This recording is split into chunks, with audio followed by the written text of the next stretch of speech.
Good morning everyone, welcome back. Mechanical એન્જિનિયરિંગની અંદર subject છે આપણો ઇન્ડસ્ટ્રીયલ એન્જિનિયરિંગ, જેમાં આપણે લાસ્ટ લેક્ચરની વાત કરી રહ્યા છે. લાસ્ટ ચેપ્ટર આપણે જોઈ રહ્યા છે, chapter number 6 modern trends in industrial engineering, જેમાં મેં તમને લાસ્ટ લેક્ચરમાં જે ISO 9000ના જે સ્ટાન્ડર્ડ છે એના વિશે વાત કરી હતી. ઇન્ટરનેશનલ ઓર્ગેનાઇઝેશન ફોર સ્ટાન્ડર્ડાઇઝેશન તરફથી જે ISO 9000ના સ્ટાન્ડર્ડ બનાવ્યા છે, એનું ઇમ્પોર્ટન્સ શું છે તે આપણે જોઈ લીધું. આજે હું તમને જે ISO 9000ની જે સિરીઝ છે, મતલબ જે સ્ટાન્ડર્ડ છે, જે સમય પ્રમાણે આગળ અપગ્રેડ થયા છે અને ઘણી બધી ઇન્ડસ્ટ્રી છે જે આ સ્ટાન્ડર્ડ ધરાવે છે, અને આ જે સ્ટાન્ડર્ડ પ્રોસિજર છે એના દ્વારા એ લોકો મેન્યુફેક્ચરિંગ કરે છે, કસ્ટમરને સર્વિસ સપ્લાય કરે છે. તો ચાલો સ્ટાર્ટ કરીએ આજનો લેક્ચર. શું જોવાનું છે આપણે આજે? ISO 9000ની સિરીઝ, મતલબ જે સ્ટાન્ડર્ડ છે એની સિરીઝ. સૌથી પહેલાં સ્ટાર્ટિંગમાં જે સ્ટાન્ડર્ડ આ લોકોએ ડેવલપ કર્યું ISO, એ કયું હતું? ISO 9000. 1987 જેને પ્રકાશિત કરવામાં આવ્યું, એટલે કે રિલીઝ કરવામાં આવ્યું. તેમાં ક્વોલિટી મેનેજમેન્ટ સિસ્ટમના મૂળભૂત ખ્યાલ અને ટર્મિનોલોજી આપવામાં આવેલી છે. મતલબ આ જો તમે ISO 9000ની PDF સ્ટાન્ડર્ડ તમે ગૂગલમાંથી ડાઉનલોડ કરીને વાંચશો તો ઇંગ્લિશમાં તમને આખી સિસ્ટમ સમજાવેલી છે કે તમે કઈ રીતના ક્વોલિટી મેનેજમેન્ટ કરી શકો છો, અથવા ક્વોલિટી મેનેજમેન્ટની જે સિસ્ટમ આવે છે એમાં જે મૂળભૂત વસ્તુઓ કઈ છે, એમાં જે ટેકનિકલ ટર્મિનોલોજી, એટલે કે અમુક જે વસ્તુ છે ને એની વ્યાખ્યા આપેલી છે, તમારે એને ફોલો કરવાની. ત્યાર પછીનો સ્ટાન્ડર્ડ આવ્યો ISO 9001-2000. કયા યરમાં આવ્યો? 2000.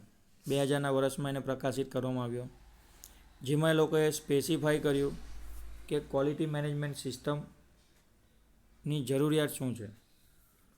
ખ્યાલ આવ્યો? લોકો વસ્તુ ક્યારે યુઝ કરશે, લોકો આ સ્ટાન્ડર્ડ ક્યારે ફોલો કરશે? જ્યારે આનો કોઈ પર્ટિક્યુલર યુઝ હશે અને યુઝ કરવાથી, ઉપયોગ કરવાથી કોઈકને ફાયદો થતો હશે. તો આ 2000ની અંદર 9001-2000ની અંદર એ લોકોએ ક્વોલિટી મેનેજમેન્ટની જે સિસ્ટમ છે એની જરૂરિયાતોને સ્પેસિફાઈ કરી, અને ત્યાર પછી એ લોકોએ એમ કીધું કે આ ધોરણ અપનાવનાર સંસ્થા ઇન્ડસ્ટ્રીઝ એવું દર્શાવે છે કે ગ્રાહકોને અસરકારક મેનેજમેન્ટ સિસ્ટમ દ્વારા સંતોષ આપવાની ક્ષમતા ધરાવે છે. જે કંપની પાસે આ સ્ટાન્ડર્ડ હશે અથવા આ સ્ટાન્ડર્ડનું સર્ટિફિકેટ હશે, એનો મતલબ એવું થાય છે કે એ જે સંસ્થા છે, એ જે ઇન્ડસ્ટ્રી છે ને, એ ગ્રાહકને અસરકારક મેનેજમેન્ટ સિસ્ટમ દ્વારા સારામાં સારી સંતોષકારક સેવા અને સારામાં સારી સર્વિસ આપવાની એફિશિયન્સી ધરાવે છે. જો તમે ખરેખર ગ્રાહકને સારામાં સારી સર્વિસ આપતા હશો અને ફ્યુચરમાં પણ તમે સર્વિસ આપી શકો એવી ક્ષમતા ધરાવતા હશો, તો તમને ISO વાળા કંપનીમાં આવશે, અમુક જનરલ જે સર્વે છે એ કરશે અને 9001-2000નું સર્ટિફિકેટ તમને આપશે. ક્લિયર છે? ચાલો આગળ જોઈએ. ISO 9004-2000. નેક્સ્ટ કઈ સિરીઝ છે? 9004-2000, જેમાં ક્વોલિટી મેનેજમેન્ટની સિસ્ટમની અસરકારકતા અને કાર્યક્ષમતા માટેની માર્ગદર્શિકા પૂરી પાડેલી છે. મતલબ એક આખો બુક હશે, એક હેન્ડબુક હશે, જેમાં તમને ક્વોલિટી મેનેજમેન્ટ સિસ્ટમ યુઝ કરવાની, અસરકારક યુઝ એનો કેવી રીતના કરવાનો, અને એનાથી તમારી કાર્યક્ષમતા કેવી રીતના વધારવી, એની બધી ગાઈડલાઈન આપેલી છે. એ પણ તમે ફોલો કરો અને એ રીતના તમે પ્રોડક્શન, સર્વિસ અથવા કંઈ પણ પ્રોવાઈડ કરો કસ્ટમરને, તો તમને એ સર્ટિફિકેટ મળે છે. ત્યાર પછી લાસ્ટમાં કઈ સિરીઝ આવી? ISO 9001-2008. 2000ની સાલમાં પ્રકાશિત કરવામાં આવી, જેની અંદર ક્વોલિટી મેનેજમેન્ટ સિસ્ટમનો થોડા ઘણા સુધારા સાથેનું નવું સ્ટાન્ડર્ડ રજૂ કરવામાં આવ્યું હતું. બરાબર? 2008માં શું કર્યું એ લોકોએ? જે ક્વોલિટી મેનેજમેન્ટના જે સિદ્ધાંત હતા એની અંદર થોડા ઘણા સુધારા વધારા કરીને નવું સ્ટાન્ડર્ડ જે છે એ લોકોએ રિલીઝ કર્યું. બરાબર છે. ત્યાર પછી 2009ની અંદર 2000માં જ્યારે 2000માં એ લોકોએ રિલીઝ કરી ત્યાંથી લઈને 2009 સુધી એ લોકોએ અપડેટ કરીને અલગ અલગ સ્ટાન્ડર્ડ બહાર પાડ્યા. ત્યાર પછી ખબર પડી એ લોકોને કે આ જે સિસ્ટમ છે એ આપણા દેશમાં એટલે કે ઇન્ડિયામાં 37,000થી પણ વધુ ઇન્ડસ્ટ્રીઝ અને બિઝનેસ યુનિટને ISO 9000ના સ્ટાન્ડર્ડ આપવામાં આવ્યા છે. બરાબર. તમે એવું નહીં વિચારો કે ભાઈ આ તો એક ફિલોસોફી છે, આ તો એક કન્સેપ્ટ છે, ખાલી પેપર પર જ પોસિબલ છે, આનાથી કંઈ થવાનું નથી. થયું છે. જો ખાલી આપણા દેશમાં જ 37,000થી પણ વધુ કંપની, બિઝનેસ યુનિટ અને ઓર્ગેનાઇઝેશને આ સ્ટાન્ડર્ડ સ્વીકાર્યા છે.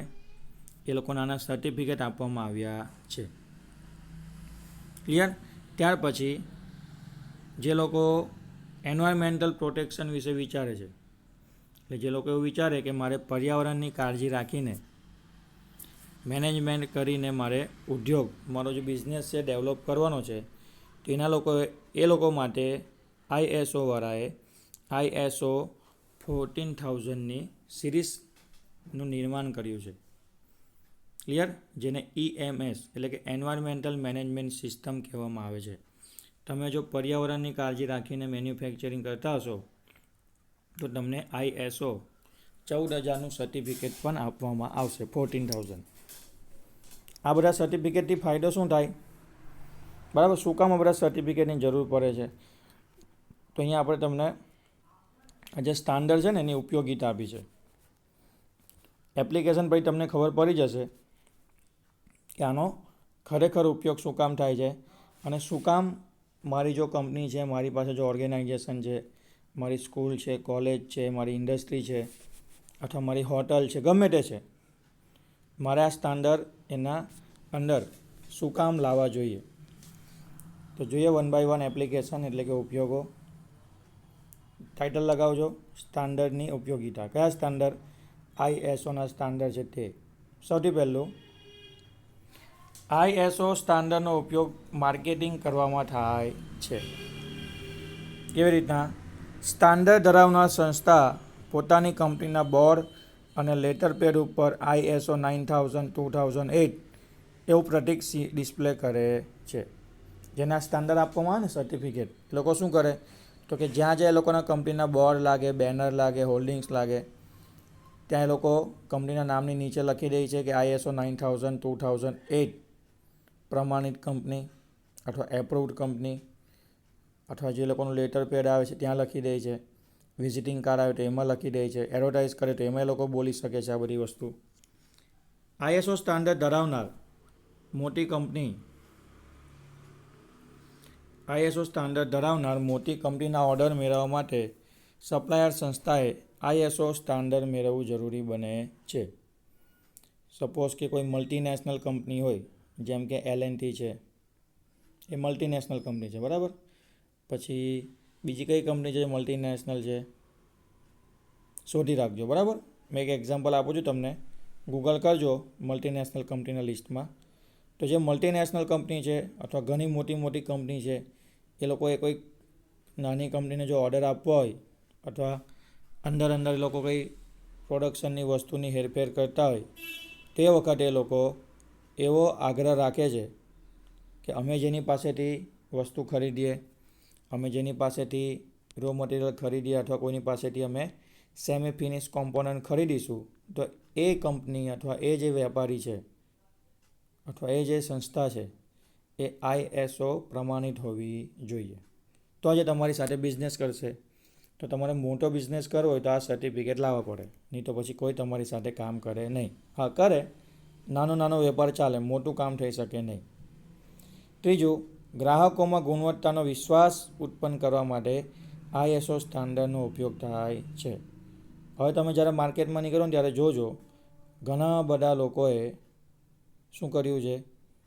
ISOના સ્ટાન્ડર્ડ લીધા છે અને એ લોકોના હોલ્ડિંગ ઉપર, એડવર્ટાઇઝના બોર્ડ ઉપર, બેનર ઉપર આ લખી દે છે કે ભાઈ અમારી જે સંસ્થા છે, અમારી જે કંપની છે એ ISO સ્ટાન્ડર્ડ પ્રમાણે કામ કરે છે, જેનાથી કસ્ટમરનો તમારી ઉપર વિશ્વાસ વધશે. ક્લિયર? ચોથું છે લાસ્ટ, કંપની પોતાની વિવિધ પ્રક્રિયાનું મેનેજમેન્ટ પદ્ધતિસર કરવા માટે ISO 9000ની ક્વોલિટી મેનેજમેન્ટ સિસ્ટમ અનિવાર્ય ઉપયોગી છે. બધું ભૂલી જાઓ. તમારે જો તમારી કંપની પરફેક્ટ ચલાવવી હોય, સારામાં સારું મેનેજમેન્ટ તમારે ડેવલપ કરવું હોય, ક્લિયર છે, એક સિસ્ટમથી તમારે તમારું ઓર્ગેનાઇઝેશન ચલાવવી હોય, તો તમારે જે ISO 9001ની અંદર જે ક્વોલિટી મેનેજમેન્ટની સિસ્ટમ આપી છે એનો ઉપયોગ કરવો. ક્લિયર? તો તમે શાંતિથી આરામથી સૂઈ શકશો. એકવાર તમે સ્ટાન્ડર્ડ એસ્ટાબ્લિશ કરી દેશો, એક સ્ટાન્ડર્ડ પદ્ધતિ બનાવી દેશો, ત્યાર પછી તમારે ચિંતા રહેશે નહીં. બધા એ સિસ્ટમમાં કામ કરશે.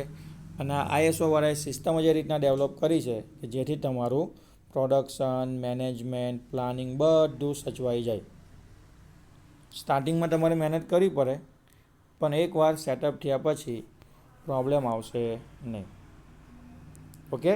તો અહીંયા આપણો ISOનો કન્સેપ્ટ પૂરો થાય છે. નેક્સ્ટ આપણે જે ઇમ્પોર્ટન્ટ કન્સેપ્ટ જોવાના છે એ છે 6 સિગ્માનો કન્સેપ્ટ. ઓકે? આ 6 સિગ્મા શું છે? તો કે જે રીતના આપણે ISOના સ્ટાન્ડર્ડ જોઈએ ને, ફિલોસોફી, એ જ રીતના આ પણ એક કામ કરવાની પદ્ધતિ છે, એટલે કે મેથોડોલોજી છે 6 સિગ્મા, જેના ઉપયોગ દ્વારા ઉદ્યોગમાં પ્રવર્તમાન પ્રક્રિયાઓમાં સુધારા લાવીને ઉત્પાદનની ક્ષમતા વધારી શકાય છે. તમે જો કોઈક વસ્તુનું ઉત્પાદન કરતા હો અથવા કોઈક વસ્તુનું મેન્યુફેક્ચરિંગ કરતા હો, તો એ વખતે તમે આ 6 સિગ્માના કન્સેપ્ટને યુઝ કરીને, અથવા જે 6 સિગ્માની જે મેથડ છે એ યુઝ કરીને તમે અથવા તો હું અથવા તો કોઈ પણ ઇન્ડસ્ટ્રીવાળા પોતાની પ્લાન્ટની જે ઉત્પાદન ક્ષમતા છે, એટલે કે જે પ્રોડક્શન કેપેસિટી છે, એ વધારી શકે છે. તો બેઝિકલી શું થાય છે 6 સિગ્માની અંદર? તો કે જેનાથી પ્રોસેસમાં આવતી ખામીઓને શોધીને એને દૂર કરવાનું કાર્ય 6 સિગ્મા પદ્ધતિ દ્વારા થાય છે. અને આ એક ક્વોલિટી મેનેજમેન્ટ સિસ્ટમની સ્ટેટિસ્ટિકલ પદ્ધતિનો ઉપયોગ કરે છે. યાદ કરો, સ્ટેટિસ્ટિકલ પદ્ધતિ કઈ હતી? અને આગળના ચેપ્ટરમાં આપણે જોઈ ટોટલ ક્વોન્ટિટી મેનેજમેન્ટ. યાદ આવ્યું? TQM. બરાબર છે? ક્વોલિટીને કંટ્રોલ કરવા માટેની સ્ટેટિસ્ટિકલ એટલે કે આંકડાશાસ્ત્રની જે પદ્ધતિઓ હતી, sampling, single sampling, double sampling, TQC, TQM. યાદ આવ્યું? તો જે ટોટલ ક્વોલિટી મેનેજમેન્ટની જે સિસ્ટમ છે, સ્ટેટિસ્ટિકલ પદ્ધતિ, એનો ઉપયોગ કરીને આપણે કોઈ પણ જગ્યાએ મેન્યુફેક્ચરિંગ અથવા પ્રોડક્શન થતું હોય અને એની અંદર જે પ્રોસેસ થતી હોય અને પ્રોસેસમાં જે ખામી આવે, એ ખામીને શોધીને દૂર કરવાનું કાર્ય કોણ કરે છે? 6 સિગ્મા. 6 સિગ્મા પદ્ધતિ દ્વારા ઉત્પાદન કરવામાં આવતી પ્રોડક્ટ 99.99% ખામી રહિત બને છે, એવું કહેવામાં આવે છે. તમે શું કરશો? 6 સિગ્મા પદ્ધતિ યુઝ કરશો પ્રોડક્શનની અંદર, તેમાં ધીમે ધીમે તમારા પ્રોડક્શનની અંદર ઇમ્પ્રુવમેન્ટ આવશે, એટલે કે તમારી પ્રોડક્ટની ક્વોલિટીમાં ઇમ્પ્રુવમેન્ટ આવશે. જો તમે એને કન્ટિન્યુઅસ યુઝ કરશો તો એક સમય એવો આવશે કે 6 સિગ્માને કારણે તમારી જે પ્રોડક્ટ ઉત્પન્ન થઈ છે ને, એ પ્રોડક્ટમાં 99.99% કેવી હશે? ક્વોલિટી હશે, મતલબ ખામી હશે જ નહીં. તો આ જે 6 સિગ્માનો કન્સેપ્ટ છે એ સૌથી પ્રથમ, મતલબ સૌ પહેલાં જે આપણી મોબાઈલની કંપની છે, જેનું અત્યારે કોઈ નામ દેખાતું નથી, કઈ? મોટોરોલા. બરાબર? તો આપણી જે મોબાઈલની કંપની છે મોટોરોલા, જે વર્ષો પહેલાં માર્કેટમાં રાજ કરતી હતી, તો એ મોટોરોલા કંપનીએ 6 સિગ્માનો કન્સેપ્ટ આપણને આપ્યો હતો 1987માં. કયા સાયન્ટિસ્ટ આપેલો? માઇકલ હેરી. બરાબર? માઇકલ હેરી નામના મેનેજમેન્ટ એક્સપર્ટે આપણને 6 સિગ્માનો કન્સેપ્ટ આપ્યો હતો. અને એને એ કન્સેપ્ટ પોતાની કંપનીમાં, એટલે કે મોટોરોલાની કંપનીમાં યુઝ કર્યો હતો અને પોતાની પ્રોડક્ટની ગુણવત્તામાં ખૂબ જ વધારો કરીને જેની પોતાની કંપની છે મોટોરોલા, એને ફેમસ કરી દીધી હતી. શું થાય છે એકચ્યુઅલ કન્સેપ્ટમાં? તો સિક્સ સિગ્મા કન્સેપ્ટમાં નોર્મલ ડિસ્ટ્રીબ્યુશન જે કરવા આવે છે એને ફોલો કરવામાં આવે છે. તો તમે ખાસ ધ્યાન આપજો કરવા ઉપર. નોર્મલ ડિસ્ટ્રીબ્યુશન કરવામાં શું હોય છે? તો કે નોર્મલ ડિસ્ટ્રીબ્યુશન કરવામાં કર્વની બેવ બાજુ ટોટલ 6 સિગ્માનું વેરિએશન આવે છે. જેમ કે 1 સિગ્મા, 2 સિગ્મા, 3 સિગ્મા. 3 આ બાજુ થયા, -1, -2, -3. 3 આ તરફ થયા. ના શું કરવામાં આવે છે? 6 સિગ્માનું વેરિએશન લેવામાં આવે છે. 3 લેફ્ટ સાઈડ અને 3 રાઈટ સાઈડ. ક્લિયર? ત્યાર પછી જે વાય એક્સિસ છે એની ઉપર લોઅર સ્પેસિફિકેશન લિમિટ અને અપર સ્પેસિફિકેશન લિમિટ એમ કન્સિડર કરવામાં આવે છે. મતલબ 0થી તમે જમણી બાજુ જાઓ તો અપર સ્પેસિફિકેશન લિમિટ આવે, અને 0થી ડાબી બાજુ જાઓ તો લોઅર સ્પેસિફિકેશન લિમિટ આવશે. ક્લિયર? હવે તમારે આ જે નોર્મલ ડિસ્ટ્રીબ્યુશન કર્વ છે એને તમારે ફોલો કરવાનો છે. કઈ રીતના ફોલો કરવાનો છે? તો થોડુંક ધ્યાન આપજો. શું કહે છે કે જો સ્ટાન્ડર્ડના વેરિએશન મતલબ જે ડેવિએશન છે ને એ 6 ગણા વિસ્તાર હેઠળ આવરી લેતા કર્વમાં ક્ષેત્રફળમાં 99.999 શક્યતાઓનો સમાવેશ થાય છે. આજે આપણે પેલો કર્વ જોયો તો આખા કર્વનો જે ક્ષેત્રફળ જો તમે ગણો, સેન્ટર લાઇનથી 3 જમણી બાજુ અને સેન્ટર લાઇનથી 3 ડાબી બાજુ, આ તમે આખો જો કર્વનો વિસ્તાર એનો જો ક્ષેત્રફળ તમે ગણો તો કેટલો થાય છે? 99.999% શક્યતાઓનો સમાવેશ થાય છે. મતલબ તમારી પાસે 100% પોસિબિલિટી છે સારી ક્વોલિટી લાવવા માટેની. હવે 6 સિગ્મા વેરિએશનમાં સંપૂર્ણ સારી ક્વોલિટી આવી જાય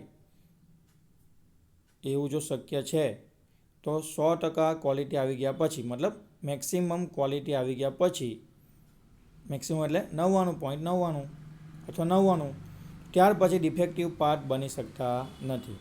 તો આ પ્રકારનો જે કન્સેપ્ટ છે એને શું કહેવાય છે? 6 સિગ્મા. સિમ્પલ તમને સમજાવું કે તમારી પાસે પોસિબિલિટી કેટલી છે? 99.999 આટલી પોસિબિલિટી છે. અત્યારે તમે જે પ્રોડક્ટ બનાવો છો એ 92% ક્વોલિટીવાળી બનાવો છો. તમે શું કરશો? 6 સિગ્મા પદ્ધતિ યુઝ કરશો. તમારી પ્રોસેસની અંદર જે ખામી છે એ શોધશો, ખામીને સુધારતા જશો. એટલે આ જે 92% છે એ ધીમે ધીમે વધશે. 93 થશે, 94 થશે, 95 થશે, 96 થશે. મેક્સિમમ કેટલા થઈ શકે છે? તો કે 99.99. મતલબ જેમ જેમ ક્વોલિટી વધશે તેમ તેમ ખામી ડિફેક્ટ ઘટતી જશે. તો 6 સિગ્મા કન્સેપ્ટ આપણને એ જ સમજાવે છે કે તમારે ખામી શોધતા જવાની અને એને સોલ્વ કરતા જવાની. જેનાથી શું થશે? ક્વોલિટી વધશે અને ખામી ડિફેક્ટિવ પાર્ટ્સ છે એ બનતા અટકી જશે. એક સમય એવો આવશે કે કોઈ ડિફેક્ટ જ નહીં રહેશે. બસ પછી એ સિસ્ટમને પકડી લેવું અને કોન્સ્ટન્ટલી એ જ પ્રમાણે મેન્યુફેક્ચરિંગ કરો એટલે 100% તમને સક્સેસ મળશે. ક્લિયર છે? તો અહીંયા સુધી રાખીએ છીએ. હજી આપણો ટૉપિક 6 સિગ્મા પૂરો થયો નથી.